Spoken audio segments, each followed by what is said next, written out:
കൂടുതൽ വാർത്തകളും വീഡിയോകളും കാണാൻ ഈ ചാനൽ സബ്സ്ക്രൈബ് ചെയ്യുക. കൂടെ ബെൽ ബട്ടൺ അമർത്തുക.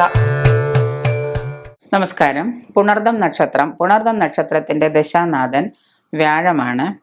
പുണർദം നക്ഷത്രത്തിന് സാധാരണയായിട്ട് വ്യാഴം ജന്മശിഷ്ടം വ്യാഴമാണെങ്കിലും അവിടെ നിന്ന് ഏതാണ്ട് 8 വയസ്സ് വരെ നമുക്ക് ജന്മശിഷ്ടം കണക്കാക്കാം. അതിനുശേഷം വ്യാഴം കഴിഞ്ഞാൽ പിന്നെ ശനിയാണ് വരിക. ശനി കഴിഞ്ഞാൽ പിന്നെ ബുധൻ വരും. ബുധൻ കഴിഞ്ഞാൽ കേതു കഴിഞ്ഞാൽ ശുക്രനാണ്. 20 വർഷം ശുക്രനാണ്. ശുക്രൻ കഴിഞ്ഞാൽ പിന്നെ ആദിത്യൻ കഴിഞ്ഞാൽ പിന്നെ ചന്ദ്രൻ കഴിഞ്ഞാൽ പിന്നെ ചൊവ്വ. 7 വർഷം അവസാനം ചൊവ്വ 7 വർഷക്കാലം. ഇങ്ങനെയാണ് ദശാകാലം പോകുന്നത്. അതായത് ജനനത്തോടു കൂടി 8 വയസ്സ് വരെ നമ്മൾ ഇത് കണക്കാക്കുമ്പോൾ, പുണർദ നക്ഷത്രക്കാർക്ക് 8 വയസ്സ് വരെ ജന്മശിഷ്ടം കണക്കാക്കുമ്പോൾ തുടർന്ന് വരുന്ന ശനി എന്ന് പറഞ്ഞാൽ തുടർന്ന് വരുന്ന കാലം ശനി ദശാകാലം എന്ന് പറഞ്ഞാൽ ഏതാണ്ട് 19 വർഷക്കാലാണ്. ഈ ശനി വളരെ ദോഷം തന്നെയാണ് പുണർദ നക്ഷത്രക്കാർക്ക് ചെയ്യുന്നത്. ഇവർക്ക് ഈ ജാതകന് സാധാരണയായിട്ട് വരാറുള്ള അസുഖങ്ങൾ എന്ന് പറഞ്ഞാൽ തലം വേദന, തലയിൽ ഈ സൈഡ് ഒരു വശമായിട്ട് മൈഗ്രെയിൻ പോലെ തലവേദന ഉണ്ടാവുക, എപ്പോഴും അതിങ്ങനെ ചെയ്തുകൊണ്ടിരിക്കുക. പുറം വേദന, ബാക്ക് പെയിൻ ഉണ്ടാവുക. ശ്വാസനാള സംബന്ധ രോഗങ്ങൾ, ഈ ഹാർട്ടിൽ പല പ്രശ്നങ്ങൾ ഉണ്ടാവുക. ഏതെങ്കിലുമൊക്കെ തരത്തിൽ ശ്വസനമായിട്ട് ബന്ധപ്പെട്ടുള്ള രോഗാതി ദുരിതങ്ങൾ. പിന്നെ ഇങ്ങനെ ഒരേ തരത്തിലുള്ള, അതായത് അലർജി കൊണ്ടുണ്ടാവുന്ന രോഗങ്ങൾ, ബ്ലഡ് പ്രഷർ ഉണ്ടാവുക. പിന്നെ മറ്റേതെങ്കിലും തരത്തിൽ ശരീരത്തിൽ എവിടെയെങ്കിലുമൊക്കെ ആയിട്ട് ഈ ചെറിയ ദശവളർച്ച, ട്യൂമർ പോലെ എന്തെങ്കിലുമൊക്കെ ദശവളർച്ചകൾ ഉണ്ടാവുക. പിന്നെ സ്ത്രീകളാണെന്നുണ്ടെങ്കിൽ ഗർഭാശയ സംബന്ധമായ എന്തെങ്കിലും രോഗങ്ങളൊക്കെ ഉണ്ടാവുക. ഇങ്ങനെ ഉള്ള രോഗങ്ങളൊക്കെയാണ് ഈ പറയുന്ന നക്ഷത്രക്കാർക്ക് ഉണ്ടാവുന്നത്.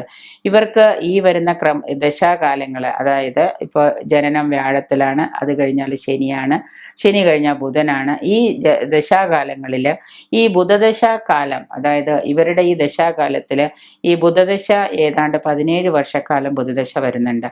ഈ 17 വർഷം വരുന്ന ബുധദശ കാലത്തിൽ ആരോഗ്യസ്ഥിതി മോശം ആയിരിക്കില്ല. എങ്കിൽ തന്നെയും അതിൻ്റെ മധ്യകാലത്തിൽ വരുന്ന കേതു അപഹാരത്തിലും ശനി അപഹാരത്തിലും ഒക്കെ തീർച്ചയായിട്ടും ഇവർക്ക് രോഗാതി ദുരിതങ്ങൾ ഭയങ്കര പ്രശ്നം ഉണ്ടാക്കും.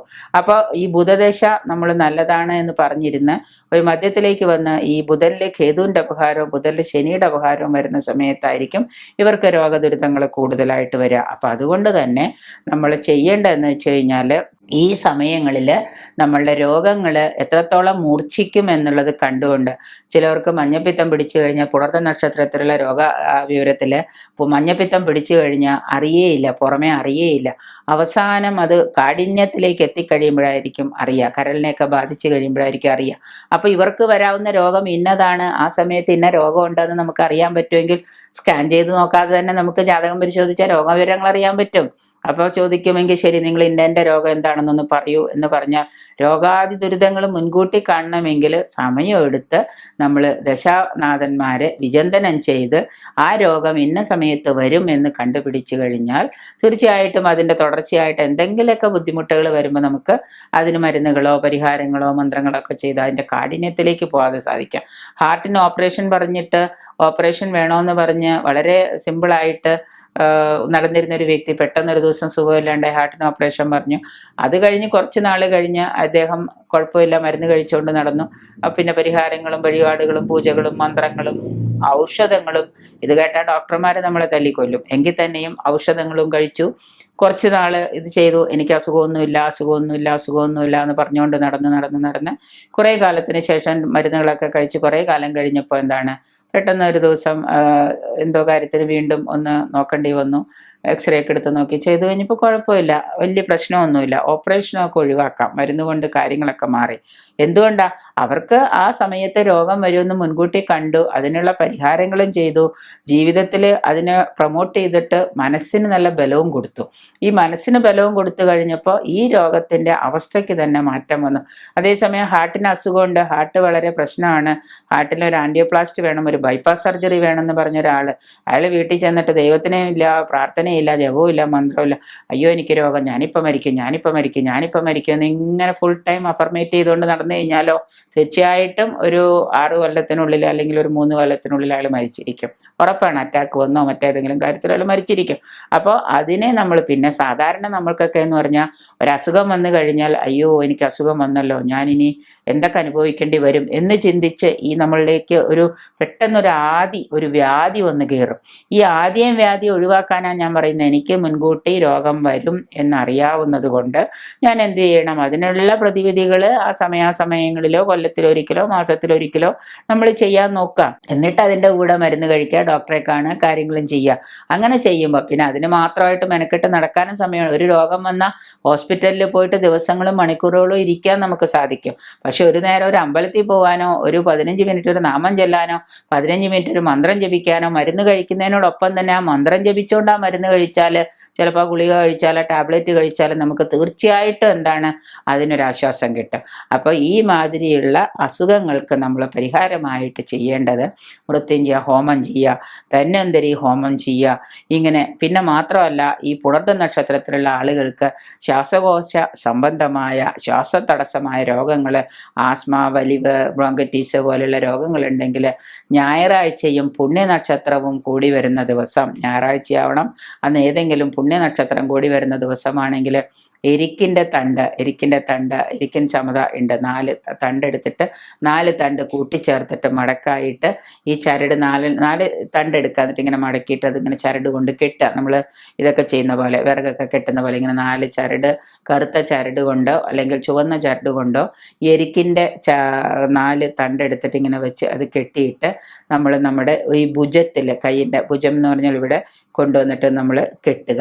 ഇങ്ങനെ കെട്ടിക്കഴിഞ്ഞിട്ട് മൃത്യുഞ്ജയ ഹോമവും ചെയ്ത് ഭദ്രകാളി പൂജയും ചെയ്ത് ദേവിക്ക് കടുംബായുസവും നേദിച്ചു കഴിഞ്ഞാൽ തീർച്ചയായിട്ടും നമുക്ക് ഇതിനുള്ള പരിഹാരങ്ങളാവും.